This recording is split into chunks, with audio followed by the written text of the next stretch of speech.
everybody. This is Ryan McClanahan with HistoryThroughCards.com. I hope you're all doing very well today. When I was at the National, I was going through a stack of 1941 double play, and I came across this card. And I already actually have this card in my collection, but this one is autographed by Benny McCoy. And I'm not sure if you can see that. It's not the easiest thing to pick up in the world, but let's see. There's his autograph, and he is the person that I want to talk to you guys about today because he has a very interesting story, and I actually happen to like this set quite a bit.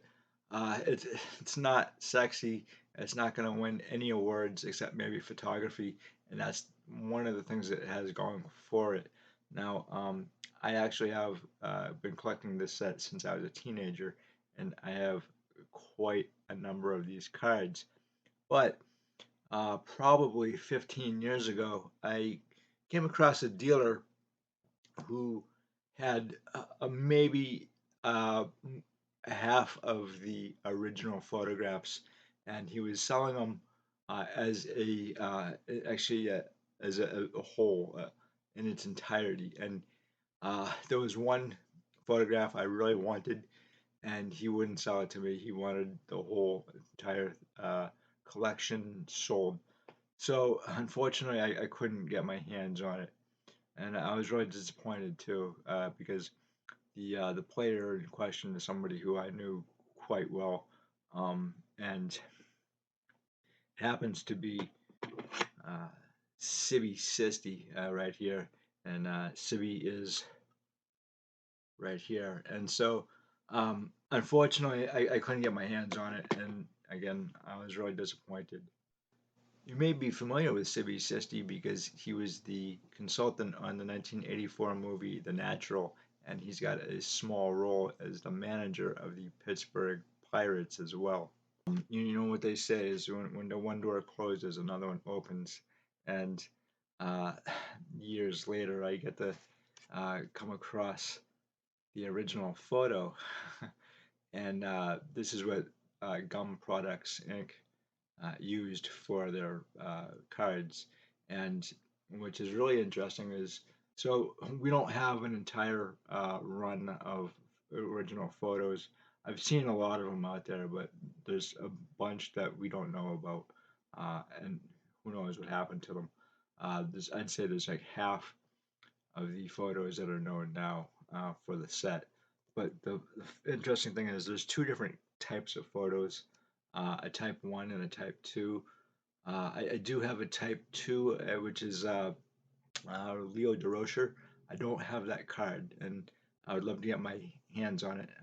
In any event, the interesting thing, I think this is a type 1, um, but the interesting thing is at the top here, you're always going to see this line, and on the back, it looks like this. And what's really kind of interesting is that you're also going to see a number that correlates with the card. And so and this is double play number 41 and number 42. And it's going to correlate to the picture. And this happens to be the other picture, and this is Johnny Cooney, which I think he actually came up as a pitcher in I think maybe like 1921 or something like that. So by this time he was almost out of baseball. He had a long career in baseball anyway. And I think he even became a coach afterwards after his playing career. In any event, like I said, we don't know all the photos that exist or could exist for this set. It's now broken up into a million pieces, and that's how I found. Actually, I have a bunch of these original photos, so I was really lucky on that account. I have not seen the original photo for Benny McCoy or Nellie Potter. Again, the card is obviously looks like this, but this is the only card that I know of that has Benny McCoy in it. And Benny McCoy has a really interesting story. And I'm going to read a few articles on Benny McCoy from 1940. And 1941 was actually his best year in Major League Baseball. Unfortunately, it was really quick. He didn't have a long time in baseball as he was drafted into the Navy. And at the time, I wasn't sure that actually there was a naval draft. My grandfather was in the Navy in World War II, and he was not drafted. He went in I believe June of 1941 before uh, the Pearl Harbor attack, and he was called up the day after. And he and my grandmother went down to Washington D.C. and she went into the OSS. And so, uh, anyway, another time for another story, I guess. But his Navy career was spent mostly in the Great Lakes, and he was sent overseas in late 1944, and he played on the same team with Dom DiMaggio and a few other ball players. But that was pretty much the end of his baseball career because he went back to spring training in 1946. He was discharged in 1945, but by the time he went to spring training, it was his skills had eroded so much that he couldn't play the game anymore. He said that he never really regretted anything. He didn't feel any kind of anger towards Major League Baseball at all for what had happened. And I'm going to tell you guys what happened to Benny McCoy. Um, he has an amazing story, and it's not something that's really talked about much or even known. And I wanted to kind of resurrect this story because, quite frankly, if you're not a baseball historian, this could really get lost in the weeds, I think. But it's really a very important story, and just to give a back history, if you will, on what happened to Benny McCoy, he's not the only one, and um, this what happened to him actually occurred even prior to 1940, when he was basically sent to, or he wasn't sent, but he ended up on the Athletics, and this is where we see him on the Athletics, but he actually comes up with the Detroit Tigers in 1938, and I don't want to I don't want to ruin it for you guys, but I would love to get your take on this as well, and I think you're gonna really find it very interesting. So here we go. This is from the Sacramento Bee, March 23rd, 1938. Judge may make 3 Solon hurlers free in drastic penalty.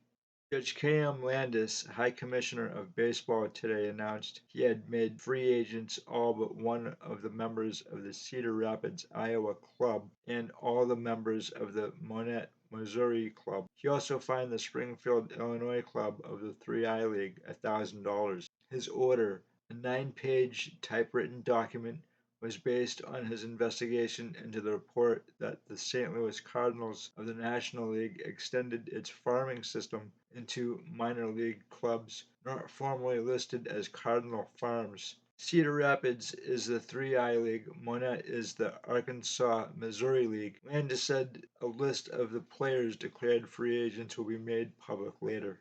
Springfield was fined because it had a working agreement with the Cardinals, who owned the Danville club of the same 3I League. In other words, as Judge Landis pointed out to Branch Rickey, general manager of the Cardinals, if Springfield and Danville had become involved in a fight for the pennant, it would have been possible for Rickey to refuse Springfield any help or even permit Springfield to obtain players from any other club on option. This is from the Dayton Herald, January 15th, 1940. Judge, like Lincoln, creates Freemen from Detroit Slave Gang by Ernest Barcella. Chain store baseball was dealt another major blow today by its bitterest and most powerful foe, Kennesaw Mountain Landis, the shaggy-haired czar of baseball. This time, Landis cracked the whip over the Detroit American League club and its far-flung farm system in a sweeping decision with a spokesman for Landis said was aimed at eliminating, quote, misuse of working agreements in chain store baseball as a camouflage for covering up players, unquote.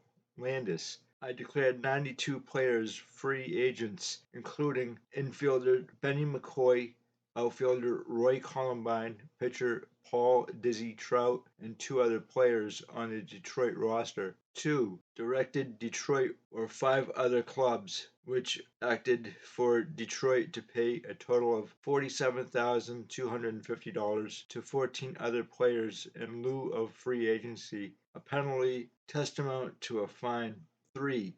Fined the Chicago Cubs $1,000 and the St. Louis Browns $500 for contacting two of the players made free agents, McCoy and Columbine in the case of the Cubs, and McCoy in the case of the Browns. 4. Ordered the Cleveland Indians to pay $2,000 to Walter T. Carson, player who Landis said was, quote, covered up, unquote, by the Toledo American Association Club for Cleveland. 5. Warned that henceforth all club officials and employers found to be involved in the, quote, evils of common control of player dealings of two clubs in the same league and prevention of working agreements, unquote, would be placed on the ineligible list with maximum fines imposed on clubs involved.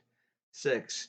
Warned that similar action would be taken against league presidents and officials who knowingly cooperate in rules violation or negligently fail to investigate or report such violations to the commissioner. Of the 92 declared free agents, 87 were on the rosters of 15 minor league clubs, which Landis charged engaged in wholesale covering up for Detroit. Hardest hit under the ruling were the Toledo American Association Club, which was deprived of 10 players, Belmont of the Texas League, which lost 10, Fort Worth of the Texas League, and Henderson of the East Texas League, which lost 9 each. Hot Springs of the Cotton States League, which lost 22. The decision automatically canceled the trade by which Detroit was to have sent McCoy and pitcher George Kaufman to the Philadelphia Athletics for outfielder Wally Moses. The deal made in December had been held up by Landis pending outcome of the investigation, which started last May.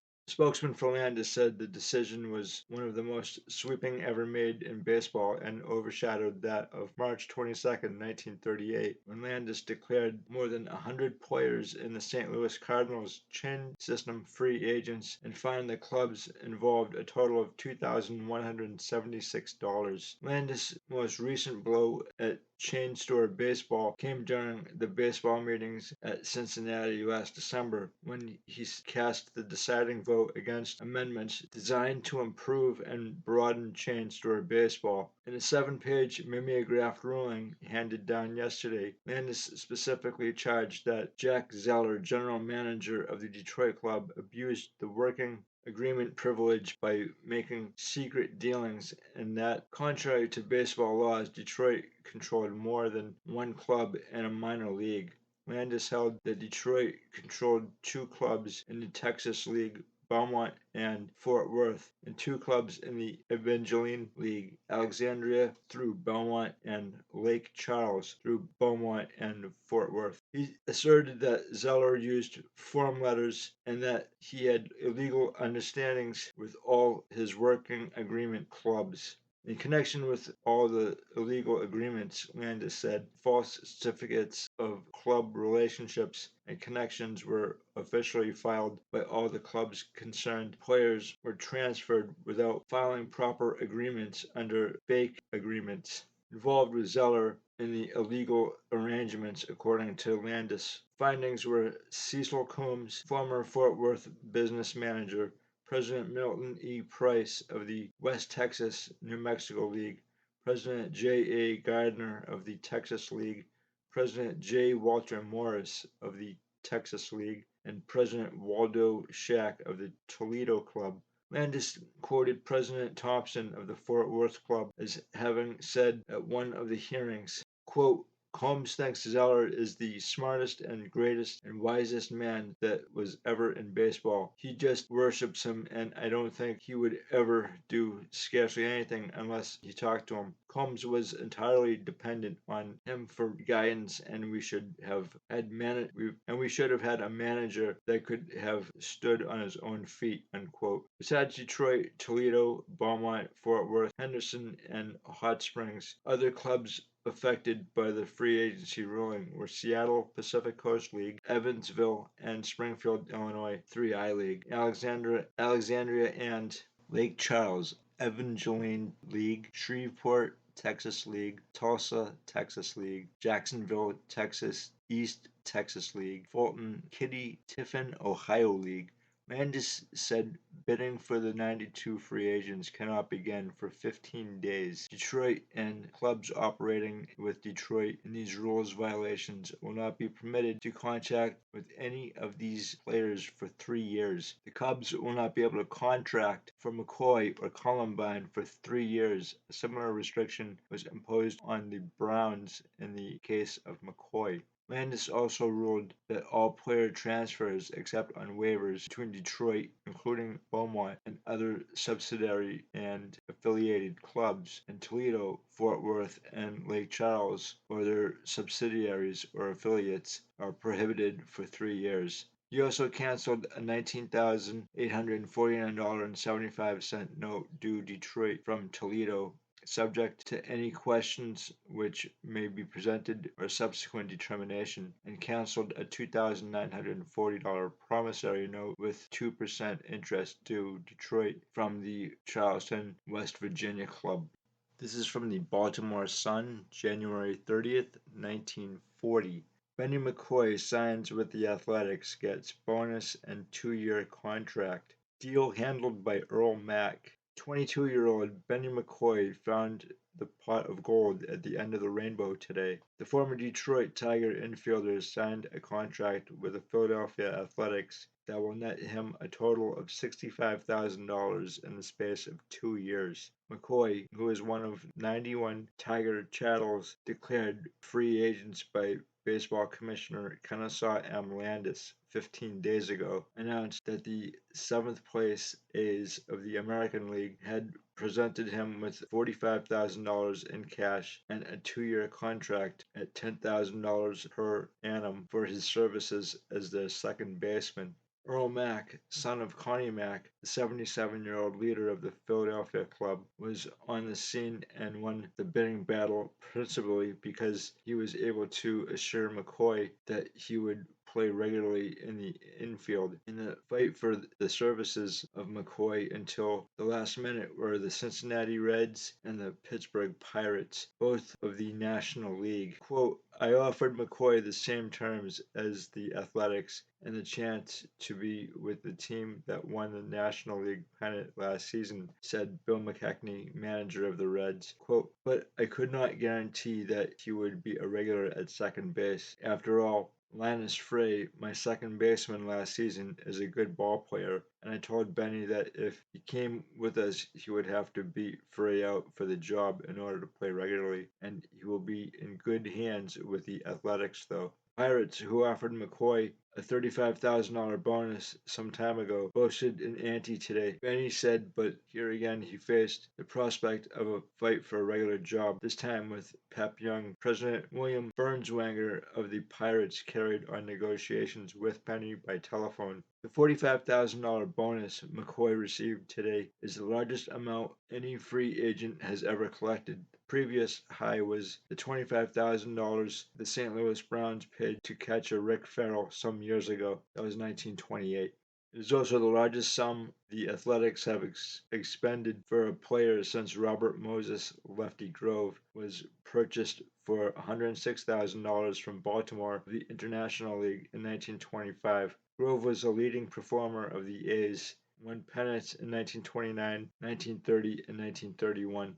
McCoy became eligible to sign a contract at midnight Sunday under a Landis decree, but he's delayed until late this afternoon. I'm happy to go to the Athletics, said McCoy, because they looked to me to have an up and coming young ball team. Also, I preferred to remain in the American League and I wanted to be certain that I would play second base, the position I feel that I can best hold down. Earl Mack giving vent to a loud whoopee when McCoy walked into his hotel and announced his decision, declared the acquisition of McCoy completes what will be a grand infield. I don't say that we will be a pennant contender in 1940, but by 1941 we should be up in there. Max said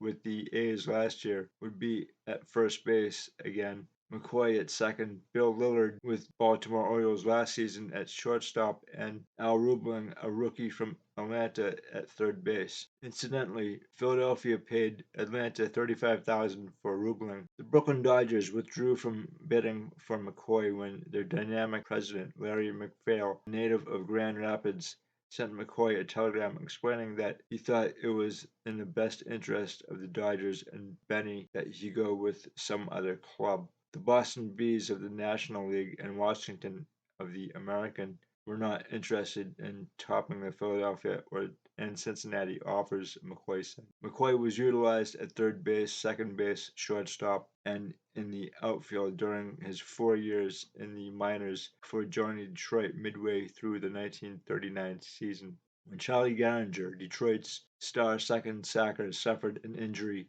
McCoy broke into the lineup and batted .302 in 55 games. McCoy said he planned to invest the $45,000 in annuities. He plans to stay in Grand Rapids until the spring training camp of the Athletics opens in California in early March. Max said that he would return to Philadelphia as soon as possible. McCoy's batting was undoubtedly the asset that caused the spirited bidding for his services. He has batted more than .300 every year except his first in organized baseball.